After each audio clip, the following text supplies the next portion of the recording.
Hello friends, welcome back to Nitya veg.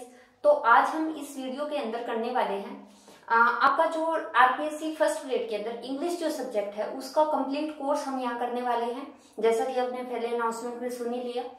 तो चलिए अब हम आज से हम अपना फर्स्ट टॉपिक यहाँ से स्टार्ट कर रहे हैं और वो है ग्रेजुएशन का जो आपका सिलेबस है उसके अंदर जो आपका ग्रेजुएशन लेवल में जो पोएट्री का सेशन है, जॉन मिल्टन जो फर्स्ट पोएट है आपका, वहां से आज स्टार्ट कर रहे हैं हम।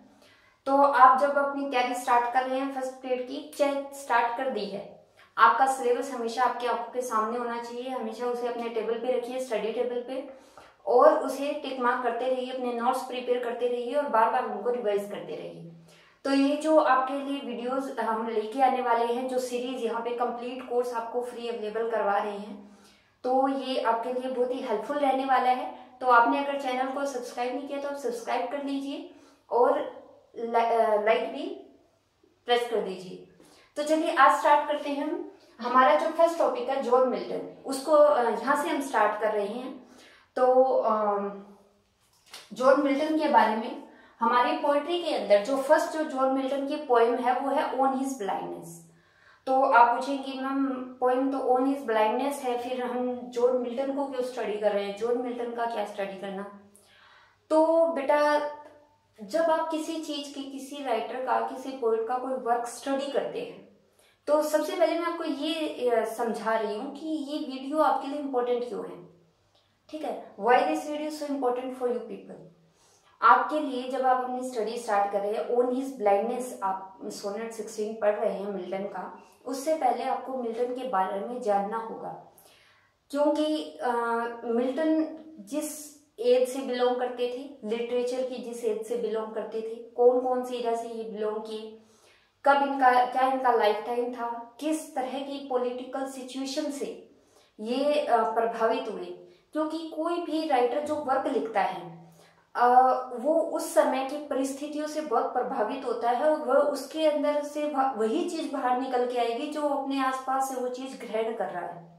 ठीक है, तो इनकी किसी भी राइटिंग को समझने से पहले हमें इनके बारे में थोड़ा जान लेना जरूरी है कि ये जब इनका जो लाइफ टाइम था उस समय में किस तरह की सिचुएशन समाज में, राजनीति में थी जिसका प्रभाव इनकी राइटिंग्स पे पड़ा। और क्योंकि जॉन मिल्टन मेंशन किया गया है और उसके बाद में उनकी पोएम ऑन हिज ब्लाइंडनेस दी गई है, तो ये भी हो सकता है कि इनके जो जॉन मिल्टन जो है, इनके अंदर इनसे भी क्वेश्चन पुट कर दिया जाए, इनके किसी वर्क को दे दिया जाए, या इनके बारे में किसी ने कोई कमेंट किया है उससे भी क्वेश्चन आ सकता है। क्योंकि बोर्ड का तो कोई हाथ नहीं पकड़ सकता, वो तो दे सकता है। तो हमें पढ़ लेना, हमें जो भी चीज दी गई है हमें उसे अच्छे से स्टडी करनी चाहिए। हमारे एग्जाम पॉइंट ऑफ व्यू से हर चीज इंपॉर्टेंट है, तो जो चीज इंपॉर्टेंट है वो आपको यहाँ पे करवाई जा रही है। तो इस वीडियो को आप पूरा देखिए, समझे। एक बार में समझना है तो 2 बार समझे, 2 बार चलाए, 3 बार चलाए, एग्जाम से पहले 3-4 बार देखिए आराम से, ताकि वो चीजें आपके दिमाग में बैठ जाए। क्योंकि सुनी हुई चीजें ज्यादा ध्यान रहती है बजाय की पढ़ी हुई चीजों की। और साथ में जो यहाँ पे आपको लिखवाया जाएगा वो आप अपने नोट्स बनाते रहें, तो आपके बहुत ही अच्छे नोट्स भी बन के तैयार हो जाएंगे और साथ में बहुत ही अच्छा स्टडी मटेरियल आपके पास होगा।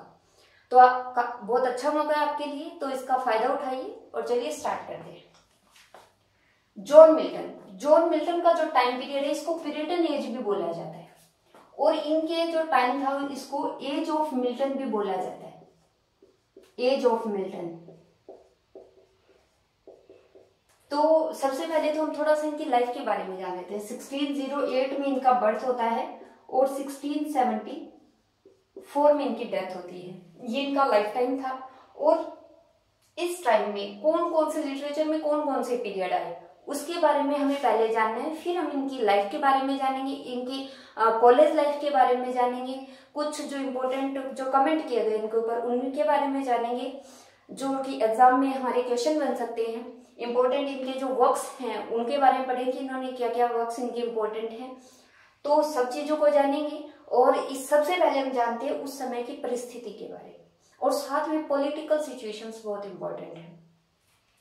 तो सबसे पहले लिटरेचर के अंदर जब आप लिटरेचर को पढ़ना स्टार्ट करते हैं, ब्रिटिश लिटरेचर को, क्योंकि ये ब्रिटिश पोएट है और हमारे सिलेबस में भी मेनली ब्रिटिश पोएट से दिए गए हैं, तो उसमें सबसे पहला जो टाइम आता है इंग्लिश के फ्लरिश होने में, क्योंकि कोई भी जो लैंग्वेज जब फलती फूलती है, एक समय में पैदा होती है, कहीं से ओरिजिनेट होती है और फिर उसके बाद धीरे धीरे वो फ्लरिश होती है।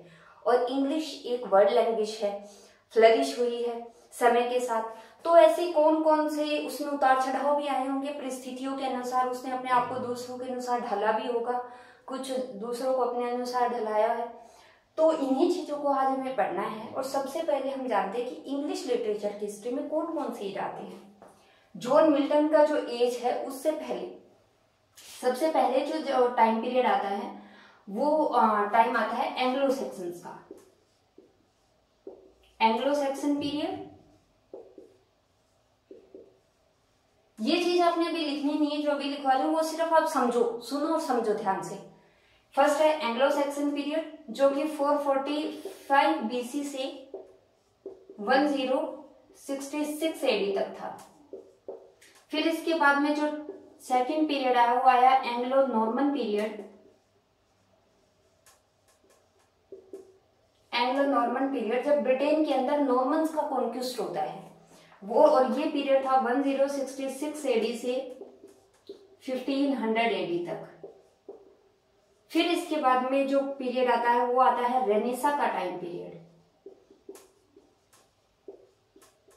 रेनेसा का पुनर्जागरण, रेनेसा का टाइम पीरियड। और ये टाइम पीरियड था 1500 से 1600 एडी तक। और इसके बाद में आता है न्यू क्लासिकल पीरियड,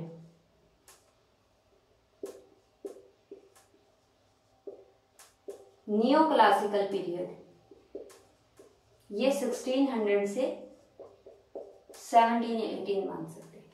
तो न्यू क्लासिकल पीरियड आगे 3 पीरियड्स में डिवाइड था, जिसमें एक था रिस्टोरेशन एज,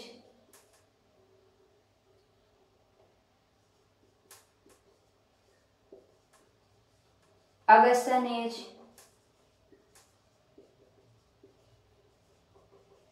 और आगे। हमारे लिए जो काम का है वो है ये रेनेसा का पीरियड, क्योंकि जॉन मिल्टन इसी टाइम पीरियड में हुए थे, रेनेसा के टाइम में, और इनकी जो राइटिंग्स है वो इस टाइम पीरियड्स के अकॉर्डिंग ही ढली है। तो इनके बारे में हमें अभी स्टार्ट करना है। हम थोड़ा रेनेसा के बारे में जान लेते हैं कि रेनेसा क्या चीज है। रेनेसा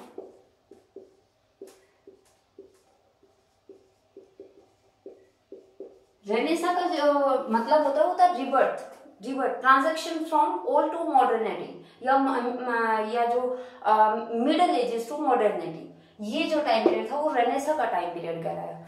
रेनेसा का ओरिजिनेट होता है इटली में, कंस्तुंतुनिया के ऊपर अरबों का अटैक होता है। कंस्तुंतुनिया एक जगह, एक देश है, वहां पर कंस्तुंतुनिया पे अरबों का अटैक होता है। और वो जो कंस्तुंतुनिया से जो स्कॉलर्स थे वो अपने मैन्युस्क्रिप्ट्स को लेकर के इटली भाग आते हैं। और ये मैन्युस्क्रिप्ट्स कौन से थे? ग्रीक और रोमन, एंशियंट ग्रीक और रोमन मैन्युस्क्रिप्ट्स थे।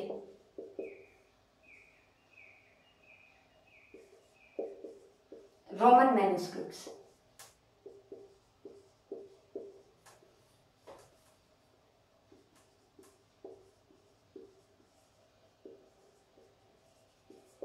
तो जब ये इटली आते हैं तो जो इटली के जो स्कॉलर्स हैं वो क्या देखते हैं, वो इन ग्रीक और रोमन मैन्युस्क्रिप्ट्स को स्टडी करते हैं और वहां से एक कंसेप्ट ओरिजिनेट होता है और वो होता है ह्यूमनिज्म का, जिसे पेट्रार्क जैसे विद्वान ह्यूमनिज्म का कंसेप्ट देते हैं। ये ह्यूमनिज्म का कंसेप्ट क्या था थोड़ा सा जानते हैं, क्योंकि इसके लिए मैंने एक अलग से वीडियो बनाया हुआ, उसमें आप सारा देख सकते हो, उसका लिंक भी डिस्क्रिप्शन में है। तो ह्यूमनिज्म में क्या था कि इंसान को महत्व देना, ठीक है, इंसान को महत्व दिया गया। तो ये सारा रेनेसा का कंसेप्ट था। अब ये रेनेसा यूरोप के अंदर जब आया 15th सेंचुरी में, उससे के बाद में कहीं जाकर के 100-150 साल बाद जाकर के ब्रिटेन में रेनेसा आता है। और ब्रिटेन में रेनेसा आता है एलिजाबेथ फर्स्ट के टाइम पीरियड में,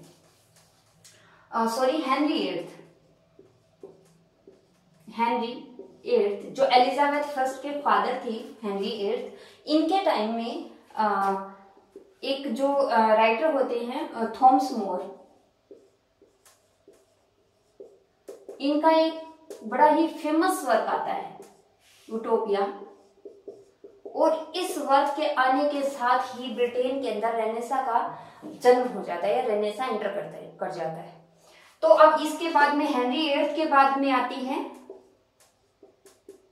एलिजाबेथ फर्स्ट। एलिजाबेथ फर्स्ट का टाइम था 1558 से 1603 तक, 1603 तक। फिर इसके बाद में एलिजाबेथ फर्स्ट के, क्योंकि ये एक वर्जिन क्वीन थी, मतलब इनकी शादी नहीं हुई थी और इस कारण से इनका कोई आगे बच्चा नहीं था, तो कोई हायर नहीं था। फिर जब इनके कोई हायर नहीं था तो जो स्कॉटलैंड के राजा थे जेम्स फर्स्ट, ये 1603 से 1625 तक ये रहे जेम्स फर्स्ट, जिसके इनकी इरा को जैकोबिन पीरियड बोला गया। क्या बोला गया? जैकोबिन पीरियड बोला गया जेम्स फर्स्ट के टाइम पीरियड को। फिर इसके जेम्स फर्स्ट के बाद में आते हैं चार्ल्स फर्स्ट, ब्रिटेन की गद्दी पर चार्ल्स फर्स्ट, और 1625 से 1649 तक इनका लाइफ टाइम था। 1614 चार्ल्स फर्स्ट का जो टाइम था, इस इरा को लिटरेचर में कैरोलिन पीरियड बोला जाता है। और 1625 से 1649 में चार्ल्स फर्स्ट को एग्जीक्यूट कर दिया जाता है, क्योंकि इंग्लैंड के अंदर सिविल वॉर स्टार्ट होता है 1640 में और 1651 तक चलता है। और 1649 में चार्ल्स फर्स्ट को एग्जीक्यूट कर दिया जाता है, और जो इनका बेटा था चार्ल्स सेकंड, वो फ्रांस भाग जाता है अपनी जान बचा करके। फिर इसके बाद में यहाँ पर ब्रिटेन के अंदर, ये चीज मैं आपको क्यों बता रही हूँ, क्योंकि जॉन मिल्टन की जो लाइफ है वो पॉलिटी से काफी इन्फ्लुएंस्ड रही थी। उनकी लाइफ के ऊपर पॉलिटिक्स का काफी प्रभाव था। तो इस कारण से जो भी अपहेवल्स हुए पॉलिटिक्स में, ब्रिटेन की पॉलिटिक्स में, उनका जॉन मिल्टन की लाइफ में, उनके वर्क्स पर पूरा इम्पैक्ट पड़ा था। इसलिए हमें थोड़ा सा इनके बारे में उस समय की पॉलिटिकल सिचुएशन में आपको बता रही है। तो सिविल वॉर स्टार्ट हुआ 1640 में और 1651 तक चला। 1649 के अंदर चार्ल्स फर्स्ट को एग्जीक्यूट कर दिया जाता है और चार्ल्स सेकंड जिनका बेटा था वो भाग जाता है। अब क्या हुआ ब्रिटेन में 1651 के बाद में रिपब्लिकन गवर्नमेंट इस्टेब्लिश होती है। 1651 में पार्लियामेंट का एक बड़ा ही इन्फ्लुएंस्ड एक पर्सनैलिटी होती है ओलिवर क्रॉमवेल।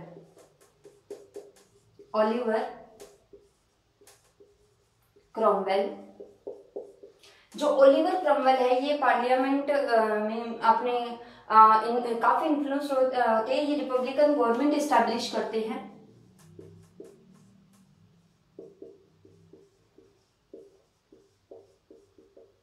और उसके बाद में जब अब लिटरेचर में क्या इस चीज का इन्फ्लुएंस पड़ा पूरे लिटरेचर पर, इंग्लिश लिटरेचर पर, इस समय में थिएटर्स बंद कर दिए गए। थिएटर्स थे वो क्लोज, थिएटर्स बंद कर दिए गए ओलिवर क्रॉमवेल के द्वारा। तो ये रिपब्लिकन गवर्नमेंट एस्टैब्लिश हो गई और जॉन मिल्टन रिपब्लिकन गवर्नमेंट के समर्थक थे। ठीक है, तो अब इसके बाद में 1660 का टाइम पीरियड, 1660 के अंदर मोनार्की दोबारा से इस्टेब्लिश होती है।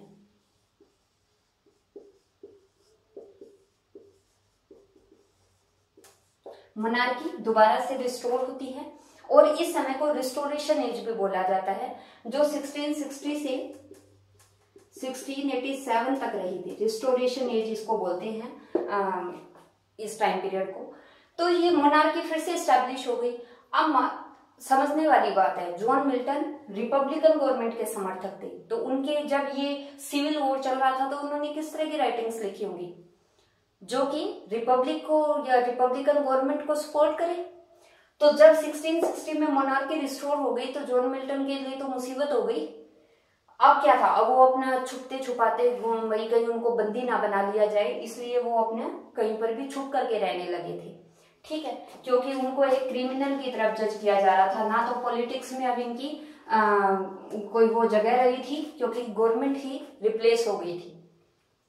तो ओलिवर क्रॉमवेल का क्या हुआ, ओलिवर क्रॉमवेल जो थे ये जो इन्होंने पार्लियामेंट के अंदर रिपब्लिकन गवर्नमेंट एस्टैब्लिश करी, लेकिन धीरे धीरे ये थोड़े मोनार्क होते चले गए। लेकिन इनकी डेथ के बाद जो इनका बेटा था वो योग्य नहीं था, वो इतना ज्यादा योग्य नहीं था। इस कारण से 1660 के अंदर जो चार्ल्स सेकंड है उसको दोबारा बुला लिया गया फ्रांस से और मोनार्की रिस्टोर कर दी गई। ठीक है, तो ये था थोड़ा सा पॉलिटिकल। और अब 1660 के बाद भी 1674 तक का जो टाइम पीरियड है, अब इसमें हुआ क्या कि मिल्टन 1660 में जब मोनार्की रिस्टोर हुई तो मिल्टन छुप छुप के रहने लगे। लेकिन बाद में एक ग्रुप ये या जो सामूहिक जो प्रोग्राम होते हैं ना, उसी तरह का एक सामूहिक क्षमा प्रोग्राम हुआ जिसके अंदर सामूहिक माफी दे दी गई।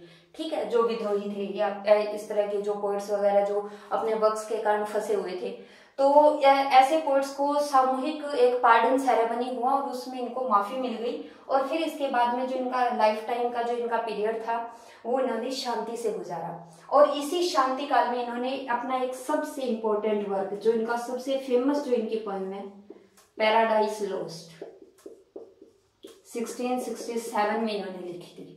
एक निराशा का टाइम था, फिर ये 1669 में पैराडाइज रिगेन लिखते हैं। ठीक है, तो ये था इनका, थोड़ा हमने पॉलिटिक्स के बारे में इनकी हमने जान लिया कि किस तरह की चीज का जॉन मिल्टन के ऊपर प्रभाव पड़ा। अब हम इनकी लाइफ के बारे में थोड़ा जानते हैं और ये बहुत ही इंपॉर्टेंट सेशन है, हर चीज इंपॉर्टेंट है, ध्यान से सुनिए। मिल्टन, जॉन मिल्टन का जन्म होता है 1608 में और 1674 तक इनका लाइफ थी। अब इनकी जो मदर और इनके फादर, इनकी मदर थी सारा जेफरी और इनके फादर थे जॉन मिल्टन। इनके फादर का नाम भी जॉन मिल्टन था और ये हम इन्हें सीनियर जॉन मिल्टन कह सकते हैं, सीनियर जॉन मिल्टन। अब जो सीनियर जॉन मिल्टन थे, इनकी अपने फादर के साथ, मतलब मिल्टन के दादाजी के साथ, सीनियर जॉन मिल्टन की अपने फादर के साथ अनबन हो गई। और उसका रीजन ये था कि ये प्रोटेस्टेंट थे, चर्च के अंदर, मतलब चर्च की दो जो क्रिश्चियन जो रिलीजन था उसके दो शाखाएं थी। एक थे जो कैथोलिक्स जो कि रूढ़िवादी नियमों में बिलीव करते थे, एक थे प्रोटेस्टेंट जो कि क्रिश्चियन रिलीजन में सुधार चाहते थे। तो ये जो सीनियर जॉन मिल्टन थे, जो जॉन मिल्टन के फादर, ये प्रोटेस्टेंट थे, प्रोटेस्टेंट थे। और इस कारण से जो इनके फादर थे सीनियर जॉन मिल्टन के, उन्होंने घर से निकाल दिया क्योंकि वो रेडिकल कैथोलिक्स थे।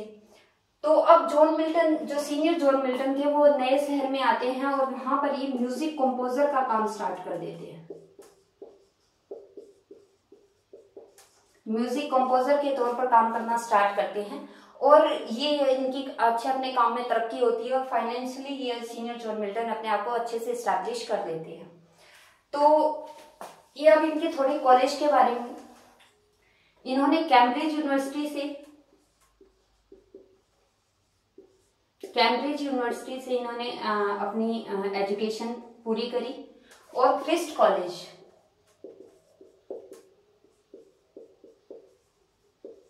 कॉलेज में इन्होंने अपना एडमिशन लिया 1625 में ग्रेजुएशन में।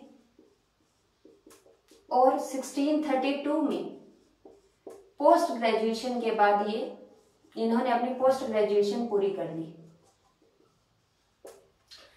अब इसके बाद में 1632 में ये हैमरस्मिथ चले गए, जहाँ इनके फादर ने एक नया घर बनाया था, वहां पर ये रहने लगे हैमरस्मिथ में 1632 में। और हार्टन में 1635, यहाँ पर भी इनके फादर ने एक घर बनाया था, वहां पर ये चले जाते हैं हार्टन में 1635 में।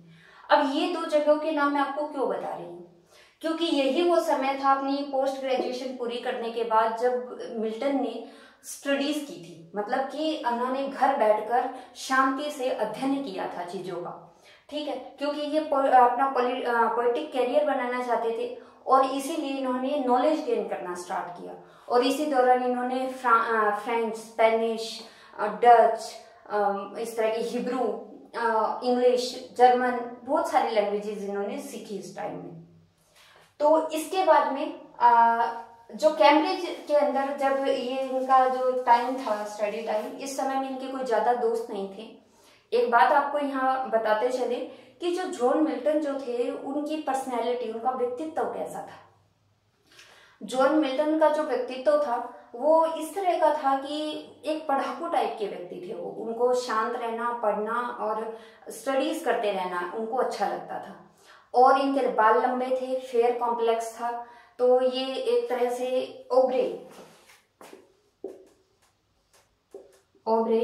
ओब्रे ने इन्हें लेडी ऑफ क्रिस्ट कॉलेज बोला है, लेडी ऑफ क्रिस्ट कॉलेज, क्योंकि इनके फेयर कॉम्प्लेक्शन और इनके लंबे बालों के कारण। और ओब्रे ने इन्हें लेडी ऑफ क्रिस्ट कॉलेज बोला है। और ये अपने समय के मोस्ट लर्न्ड पोएट थे, मोस्ट लर्न्ड राइटर्स में से आते हैं कि इनको इतना ज्यादा नॉलेज थी, इतनी लैंग्वेजेस इन्होंने सीख ली थी। और इसके बाद में इनके बारे में जो एक दो कमेंट्स और किए गए हैं,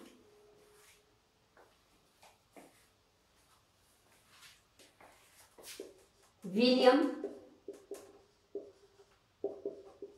हेले ने मिल्टन को ग्रेटेस्ट राइटर बोला है।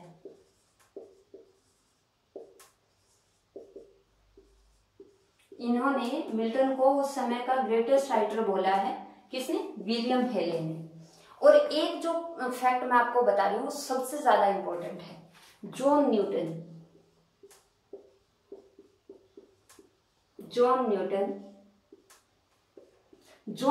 ने जो मिल्टन है इनके बारे में बोला, इनके बारे में नहीं बोला, इन्होंने जो इनका सोनेट 16 है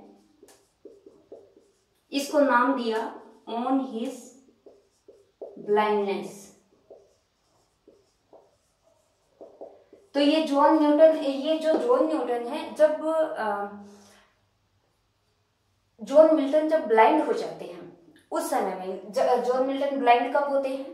43 की एज में ये कंप्लीटली ब्लाइंड हो जाते हैं 1652 में। और इसके बाद में जॉन न्यूटन इनके लिए लिखते हैं, ये बोलते हैं, ये जॉन न्यूटन इनके लिए लिखते हैं, जो ये बोल रहे हैं उसको लिखने का काम करते हैं। और जो इनकी पोएम है उसको ऑन हिज ब्लाइंडनेस नाम जॉन न्यूटन ने दिया है। हमारे सिलेबस में ये पोएम है और नेक्स्ट हम इसी को करने वाले हैं, तो इसलिए ये फैक्ट जानना भी आपके लिए जरूरी है, क्योंकि मिल्टन ने इसको कोई नाम नहीं दिया था। और इसकी जो फर्स्ट जो लाइन है, when I consider how my life is spend, जो पोएम की फर्स्ट लाइन है, इसी को ही माना जाता था, लेकिन ऑन हिज ब्लाइंडनेस नाम जॉन न्यूटन ने दिया था। तो अब इसके बाद में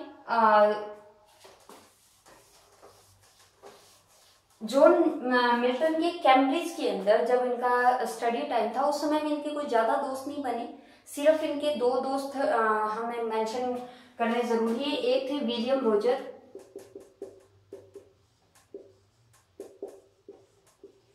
रोजर, ये एक प्यूरिटन मिनिस्टर बने, प्यूरिटन मिनिस्टर थे, ये इनके फ्रेंड थे। और दूसरा था एडवर्ड किंग। एडवर्ड किंग जो थे इनके लिए ये इंपॉर्टेंट है। एडवर्ड किंग की याद में जो जॉन मिल्टन है, इन्होंने लेसिडस नाम की एक पोएम लिखी, जो कि एक एलिजी, इनके डेथ पे लिखी थी लेसिडस 1637 में, जो एक एलिजी है। और इन्होंने अपने दोस्त एडवर्ड किंग की याद में लिखी है जब इनकी मृत्यु हो जाती है। तो इसके बाद में हम जानते हैं जॉन मिल्टन के वर्क्स के बारे में, इनके जो इम्पोर्टेंट वर्क्स हैं। इनके जो सबसे पहले 1626 में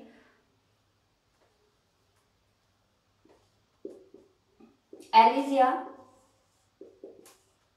प्राइमा, ये फर्स्ट लैटिन एलिजी थी।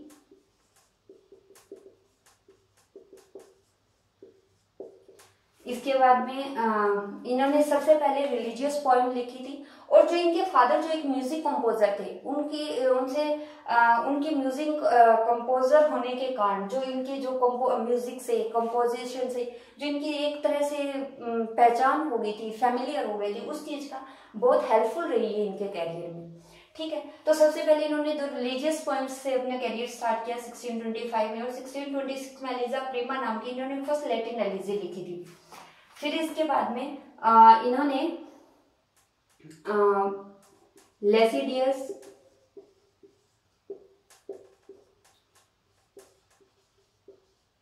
कॉमर्स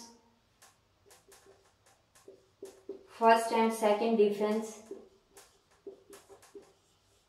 ये पॉलिटिकल राइटिंग्स थी। फर्स्ट एंड सेकंड डिफेंस जो 1652 और 1654 में लिखी गई। और पैराडाइज लोस्ट